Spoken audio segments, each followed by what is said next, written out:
All you. Nice. Let me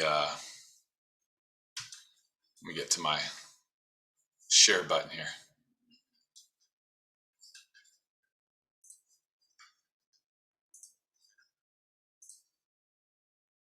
I do not have screen sharing.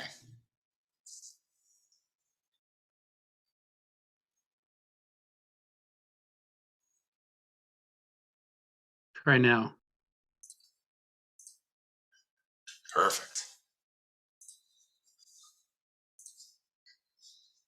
Hold on. Let's do that one.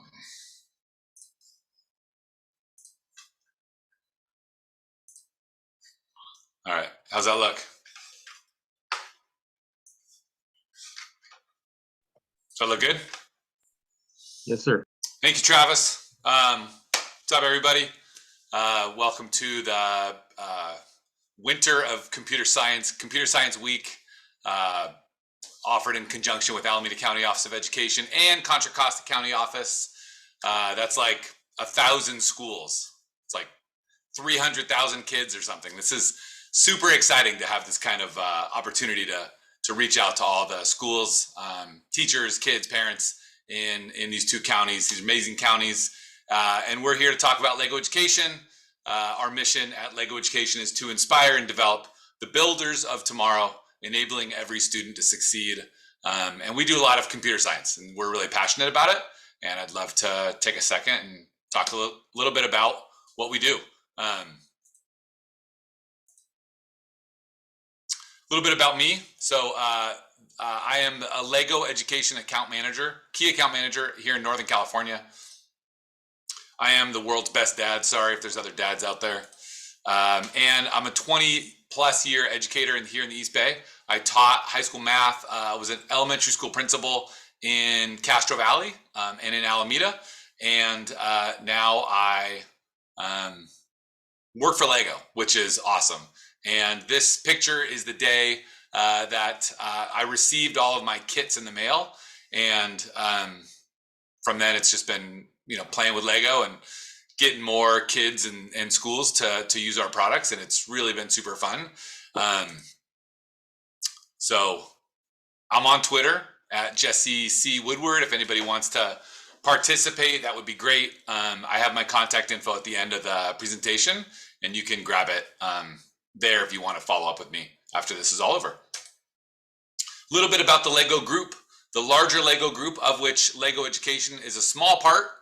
The larger LEGO Group is a family-owned Danish company that was founded in 1932. We just had our 90th year of existence, and 90 years ago, the great-grandfather of the family that started the company found the name Leg Goat, which in Danish means play well. Their first toy that they built was a wooden duck that you can see right here. LEGO is the #1 most reputable brand, #1 toy company. If you think about toys being educational, #1 educational company in the world. We are in over 120 countries globally, which is really interesting to think about the educational policy that we promote. We're not an American company. We're a global company, and we look at what's best for kids and for learning through a global lens, which is sometimes slightly different than what Americans think is best for kids. But that's an exciting place to talk about with educators. 20,000 colleagues, and we do a ton of fundraising for less fortunate, if you will, places around the country. And we generate a lot of money that we give to countries around the world to help with poverty and helping kids out and promoting educational learning. So about LEGO Education, that small little company that I'm a part of, this much smaller company within the larger LEGO Group, that we've been around for 40 years, inspiring STEM learning in schools.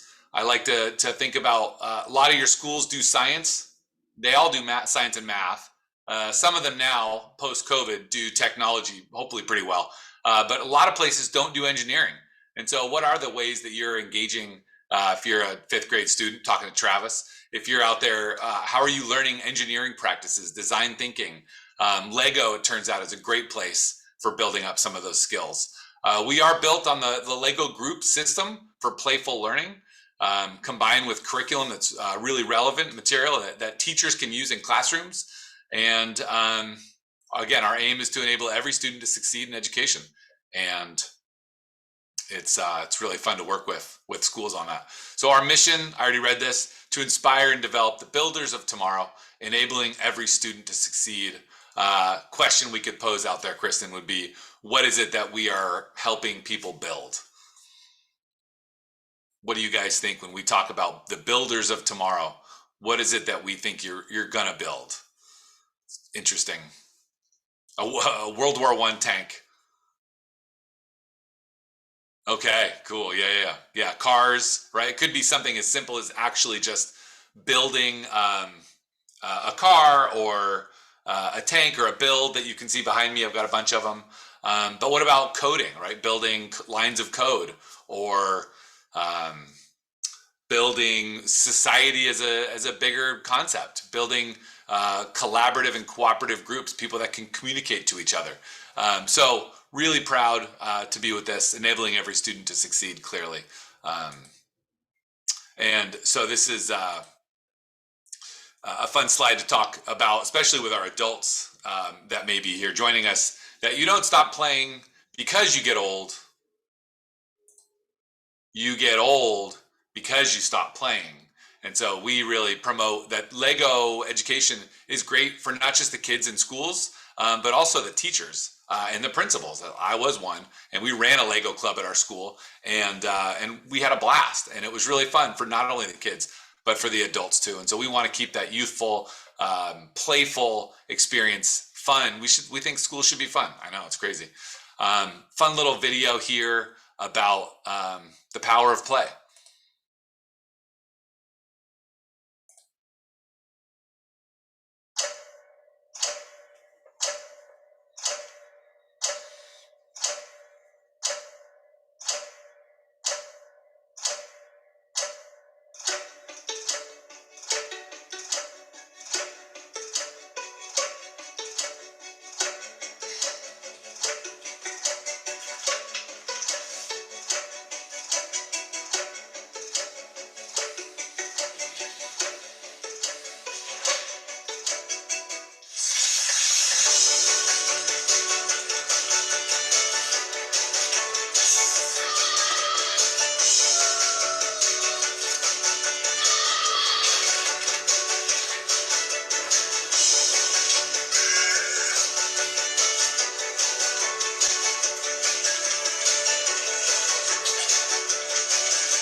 We think we can create playful experiences in schools, certainly around the idea of computer science. And so I'll get into some of that in a little bit.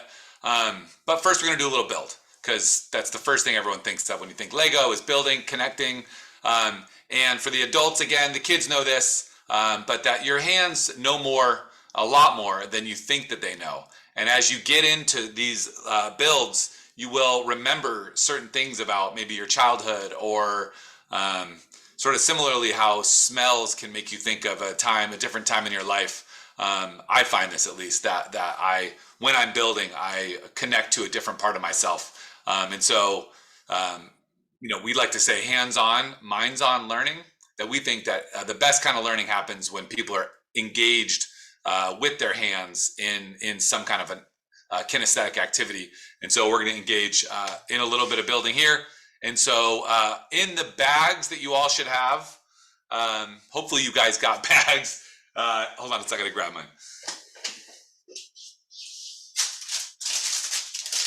There are these little bags here. And the part number is 9338. And hopefully the kind folks at Contra Costa County Office and Alameda County Office sent these out. Oh, Travis, you got no bag? Oh, no. Oh, this is all gonna be tough. But for folks that are out there, maybe that are watching this recorded, that have gotten one of these bags from somewhere, I'd like you to take these 6 pieces out of the bag. These 6 pieces in the larger bag. There's 57 pieces in this bag. You're gonna pull out just the 6 that I have here. And there's 2 of these what are called flats, 2x3s. Maybe they can go into, if you have a box of Legos, maybe see if you can If find you have those a box of pieces. Legos, you don't need to do my pieces. Although the directions I'm going to give you are going to be a little tricky, but that's okay. But you're going to get 2 of these 2x3s. You're going to get 1 of these 2x2s. Another 1 of these 2x2s that actually has eyes on it. Okay. And you are going to try to take these 6 pieces. And if you have 6 different pieces, that's fine too.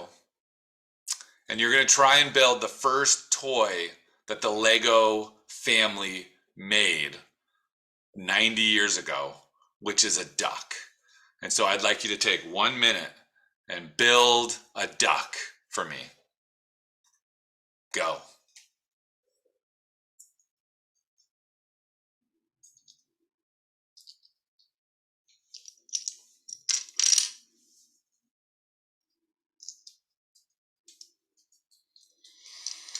At this point, I always build the same duck.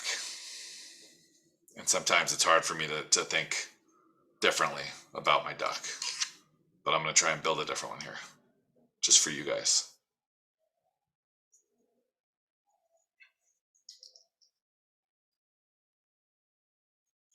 "30 seconds.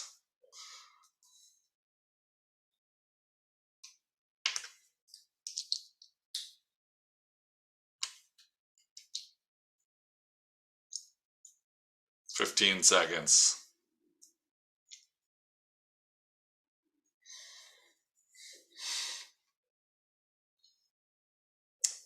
Kristen, you don't have a duck? Oh, you do have a duck. Steve, do you have a duck? I do not. My You duck left- ducked out. Yeah, I just don't have eyes on my duck, but I just use the Yeah, plain. yeah, Because we sent got- all our kids off to everybody so that everyone Yeah. can participate. And so I Yeah. rated my kids' Legos and found all the pieces and was able yeah, to. nice. I've got a couple different ducks though. And so this duck here is studs down duck, which is really kind of interesting. And if we are in a room full of people and we ask people to take the exact same pieces, 6 pieces, and build the same thing, which is a duck, we end up getting an incredible amount of ducks with his little beak open. Some ducks are swimming, some ducks are flying, some ducks are standing, some ducks have studs down like the middle guy does. And this just goes to the power of the brick. And we can take, with very few bricks, we can have almost nearly infinitely many combinations of ways to put these things together, even if we're all building the exact same thing, which really just speaks to the power of this experience and just a little bit of what we do here at Lego. And that is the duck build. So it turns out that there's a lot more going on in that head of yours as you're building these ducks. With only 6 bricks, we've actually found 24 different brain skills that are happening, some of which you found that you were good at, some of which you may need to practice. And if we don't give kids experiences and opportunities to use these skills, then they're never going to get better at them. And so we want, you got your duck, we want to highlight a couple of those brain skills that are happening when I'm hands-on, minds-on. I'm executive functioning. I'm trying to plan all of these events and I've only got a minute. I need to get better at getting the task completed in the time allotted, and that's called executive functioning. I need to, symbolic representations. I need to take these 2x3 flats and figure out, are they going to be wings? Are they going to be bills? Are they going to be some kind of head, top to my head? Or are they feet?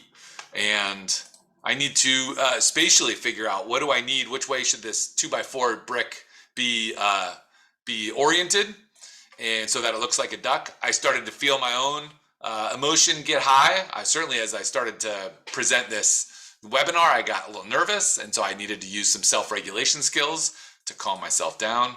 And so, you know, play is learning. Sum it all up. We are not just playing for the sake of playing, wasting our time.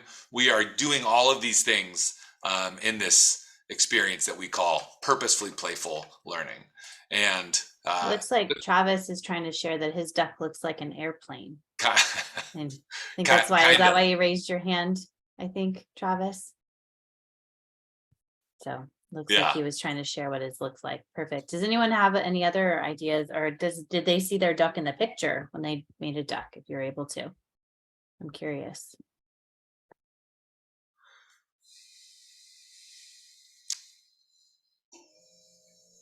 Travis has his duck there. Awesome. Sweet. All right.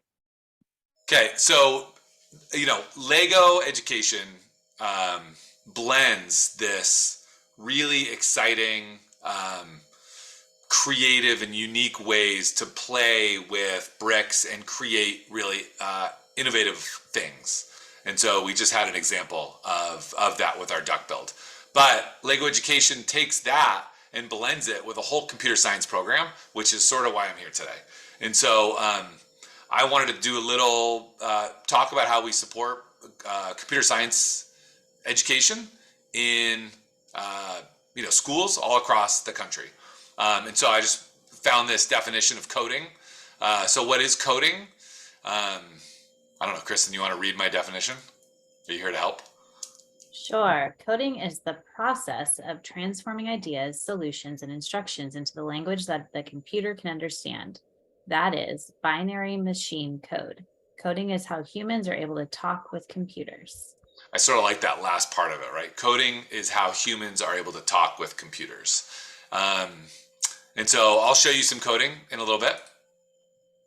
But I thought it might be fun to do a little pseudo coding. So it turns out we don't need computers to play with the idea of coding. And so here I've got a slightly different variation of coding called pseudo coding. And here is in computer science, it looks like Alex is asking if she can share. I'm not sure how. How can they share? They can't, right? We can't share the video, unfortunately, because it's a webinar. Yeah. But they can type in the chat as to what they created. Perfect. Yeah. And you can take a picture, Alex, and see if your dad can share it to me on Twitter at Jesse C. Woodward, if he wants to try and find me that way.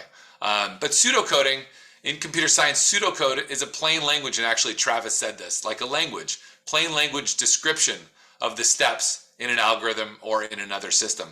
It doesn't need to be binary code like we had talked about in the formal definition of coding. Pseudocoding is just language. It's just instructions that I could give to you in step-by-step terms to see if you can come up with a result that was what I'm trying to get. Sometimes I've seen this demoed in a peanut butter and jelly sandwich.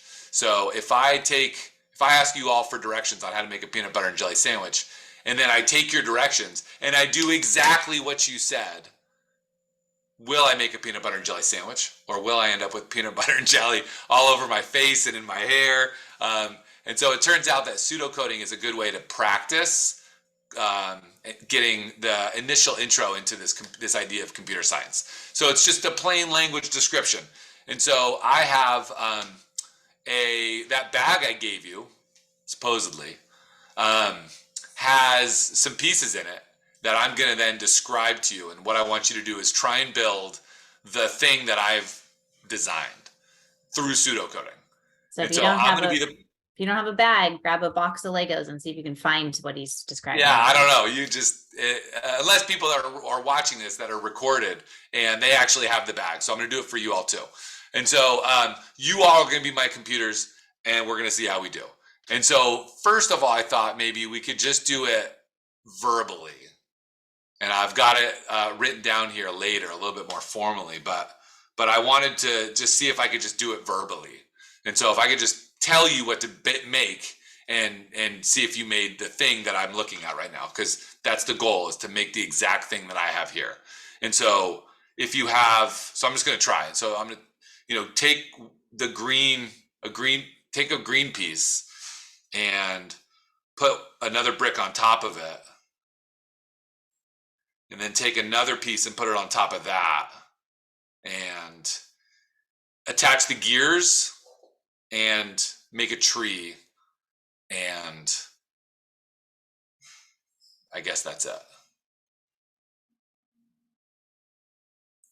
Now, I don't want to show you the thing because it's the same thing that we're going to use in a second. I can't attach the gears because there's no way to attach the gears. Well, right. So I guess the question for me would be, what are some important ideas? So chances are that you did not build the thing that I built, right? What you have in front of you doesn't look anything like what I have. And so if I want to be successful in coding, what do I need to do differently? Different than what I just described in my verbal pseudocode, right? Travis and Alex, if you guys are still out there, when we're coding, what do we need to do to be successful? Do you know?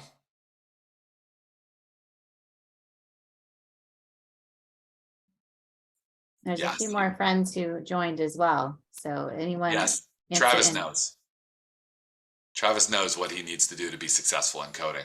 But I'm curious what those things might be to be successful. And so when I've talked about this with folks, important areas to be successful are being precise and being accurate and being descriptive. And that when you're coding is not those things, like my verbal pseudocode was not, you end up with products that don't work, right? Our code wasn't successful. And then I guess, is pseudocoding any different? What we just did? Turns out it's not. So when we're giving directions, we need to follow these guidelines of being really precise. And so for the folks that just got here, if you have your bag and you open up your bag, Travis wants me to try again. Let's try again. So I have it written down here in a format that's hopefully a little bit more precise. It's a little bit more specific. Okay, it's a little bit more careful. And so now I want you to try using this code that I've written down. And so I'll be the programmer, you all be my computers, if you will. And we're going to try and be really precise and really accurate with our directions. And we're going to try and get the goal, which is this thing I'm holding in my hands. It's right here. That one. So I want you to start with the big green 4x6 flat. Turns out there's lots of math in Lego. And I want you to take the blue 2x4 brick and place it at one end so that it sits on the 8 green studs at the end. And then I want you to take the green 1x4, which if you had the bag, you'd have all these pieces. If you then take the green 1x4 and put it on top of that blue brick. I'm already finding issues with my pseudocode here. And once you've affixed the green 1x4 on top of the blue 2x4, I want you to take the 2 white 1x2s. They have holes in them. And I want you to take those 2 white ones and put those on top of the green 1x4 long ways so that it takes up all of the green studs. And now you've got a little tower at one end of your 4x6 green flat. And I want you to find the 2 little beige connectors. I didn't know what they were called.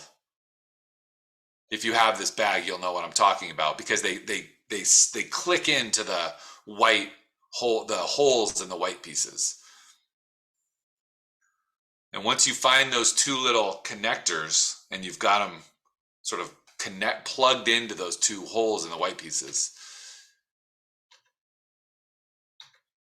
you're going to attach the gears to the ends of those 2 beige pieces, one on each beige piece, so that the gears join and they can turn each other.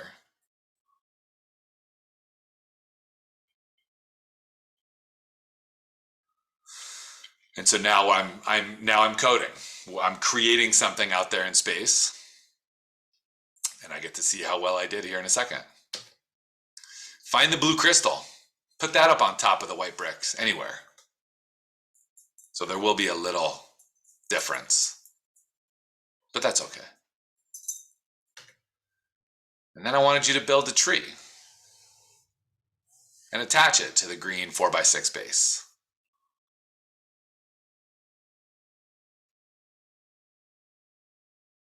And if you're watching this on record, you can pause here if you want to build an elaborate tree. And lastly, I want you to make a minifig out of the pieces that we have in there, and then put your minifig on there, in your scene, and have them doing something. And so you have this little bag of accessories that's got a wand, it's got a broom, it's got a radio. Use your minifig to complete the story.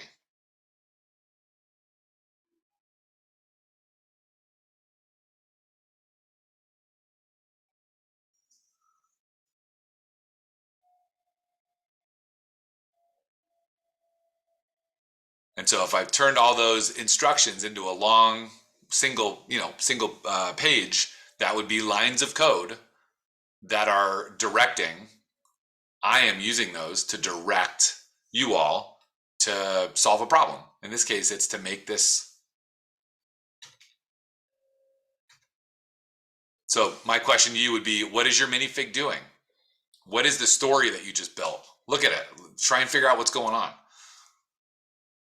I'll tell you what my minifig is doing here in a second. What are these gears doing? What are the gears that are turning? What are they? What's going on? Tell me a story. Tag me on Twitter.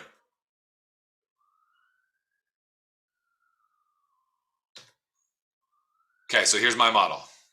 So I took the green, took the 2x4 blue brick, put it on top, the green 1x4, the two white 1x2s. I used the little connectors, and now I've got my gears turning. Here's my tree over here in the corner, and my minifig. And my minifig has a magnifying glass and a broom, and he's looking for problems in those gears. He's like, he works in a dam, and he's cleaning the gears so that the dam can function the way it's supposed to. And then he's using the broom to sort of clean. Anybody else have something that they made that they want to share? Kristen, I know you didn't have, or you found pieces of this. I found pieces, but one thing I noticed is that you didn't say clearly how to, I'm trying to make it so you can see it, how to lay the green on top of the blue. And so I laid it perpendicular.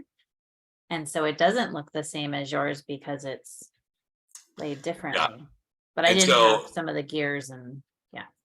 So my code didn't work. In the case of you and me, it didn't work. And I've done, I have not done a ton of coding. I'm not a computer scientist. But whenever I do this, it often doesn't work. And so there's an important part of computer science, which is debugging. And so you go back and you find the part that broke down and you change it so that it does a better job of communicating the directions that you need it to. Does that make sense? And so I would go back based on what I just saw and fix that part of my code. So how close are you to my example? What could I have done better? Like you said, the part that I needed to communicate better. And overall, good job being my computer. That was fun. So that's pseudocode. Nice job, everybody. When we're thinking about creating these opportunities, these learning environments in schools, we need to remember, especially Alex and I forget your brother's name, but that students need to be prepared for jobs that haven't been created yet. By the time you guys are adults, it's going to be 20 years from now. It's going to be 2040. Like those jobs we don't know what those jobs are yet. They're technologies that you're going to be using. We haven't even invented them yet. We're going to be asking you to help solve problems. We haven't even anticipated what those problems are yet. We need to create flexible thinkers and problem solvers, and computer science is certainly going to be important as we look forward.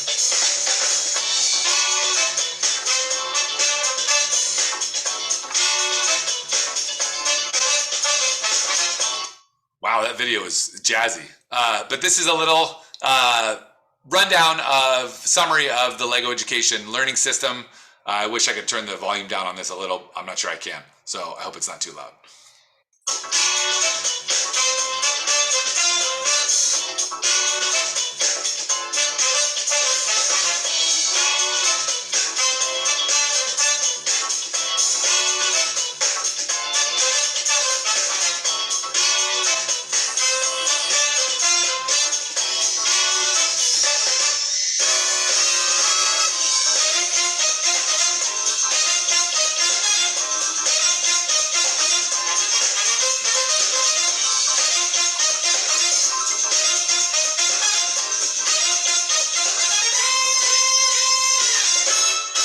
Jazzy. Wow.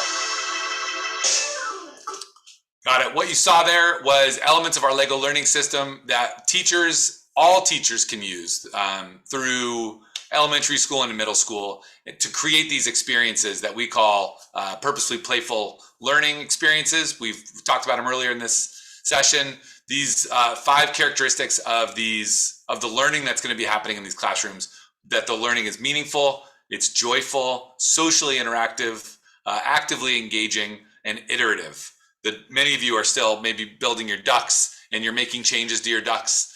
Iteration is the quality that there is no right answer. We're constantly improving, changing, adapting, and Lego Education lessons are these 5 things. And I would love to support you in bringing some of these to your schools. With that said, what is the Lego learning system? We start in preschool and kindergarten, and transitional kindergarten with our early learning system. These are Duplo bricks. They're bigger, they're chunkier, they're better for those small hands that are working on their fine motor skills.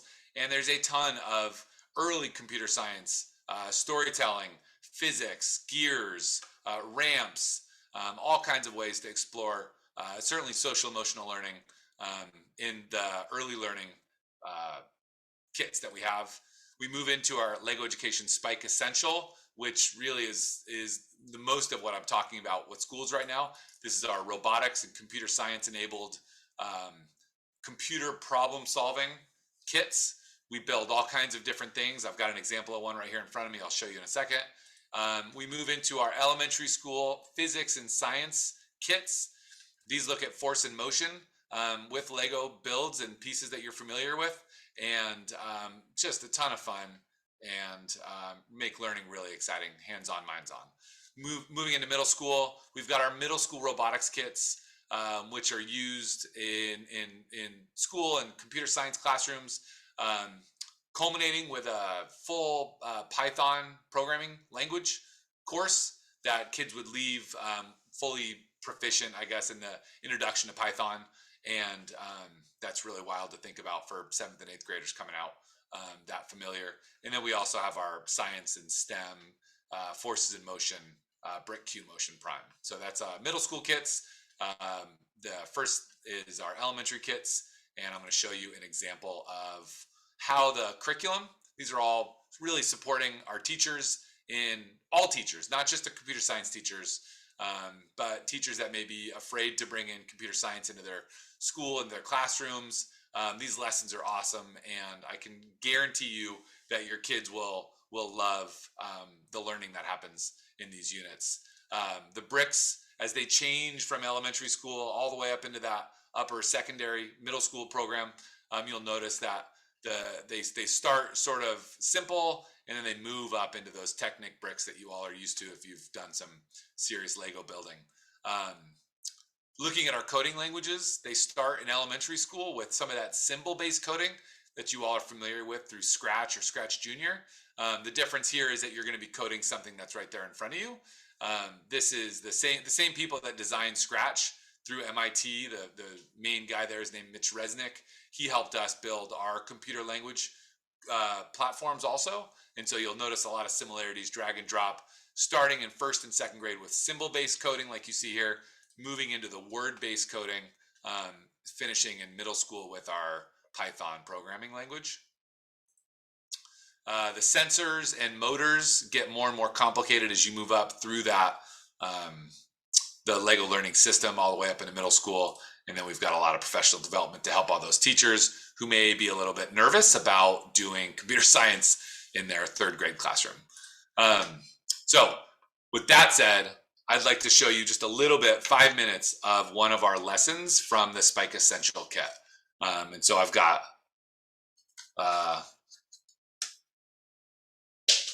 one of our lessons here. And so what this lesson is our campsite. And Daniel is right there in the middle. Say hi. And Daniel is camping, and he is going to sleep.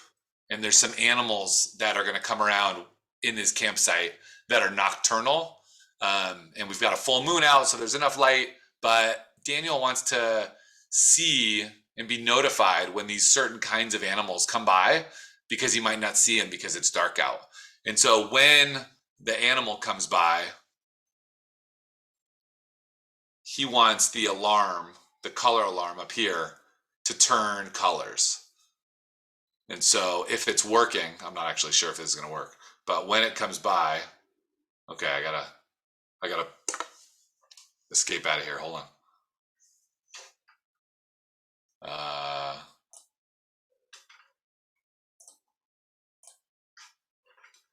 I think that works. Can you see my coding?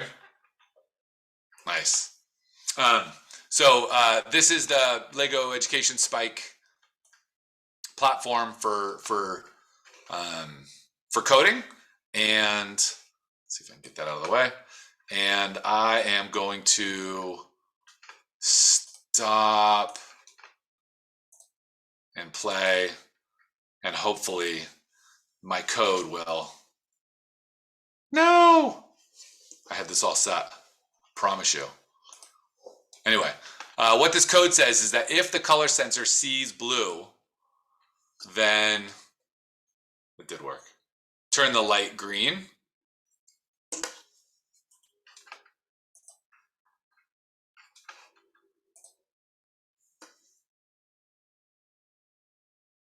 It's a little hard to see on the, maybe the green isn't a great color. Okay, and that's gonna wake up Daniel, and so he's gonna come out and check it out. And we've got other options in here, which include like starting a little bar graph.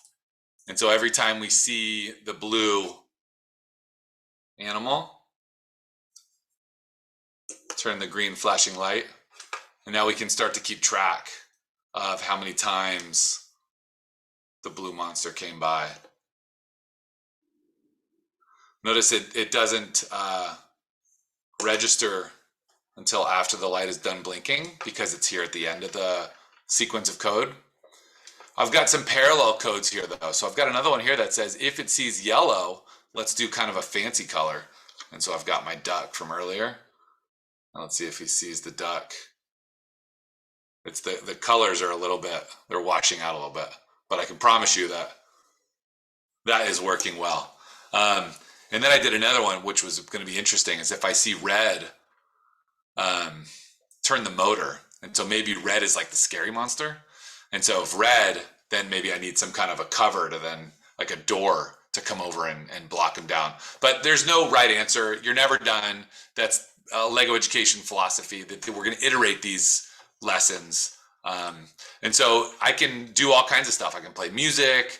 I can do loops. I can change the speed of the motor. I can also move into our language word-based coding platform. And so I did the same thing here, which just using words. So this is more of our upper elementary, early middle school, before the kids get into Python.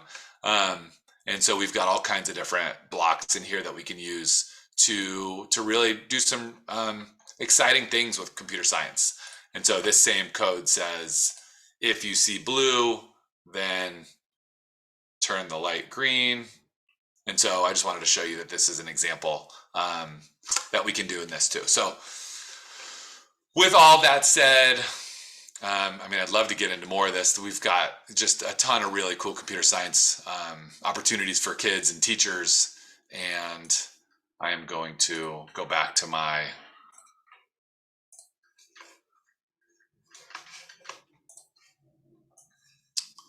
And so you can follow us and participate with all of the activities that we have at Lego Education and learn more about us, certainly.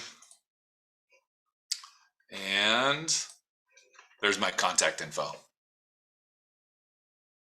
Love to follow up with any schools that want to bring computer science education to their schools.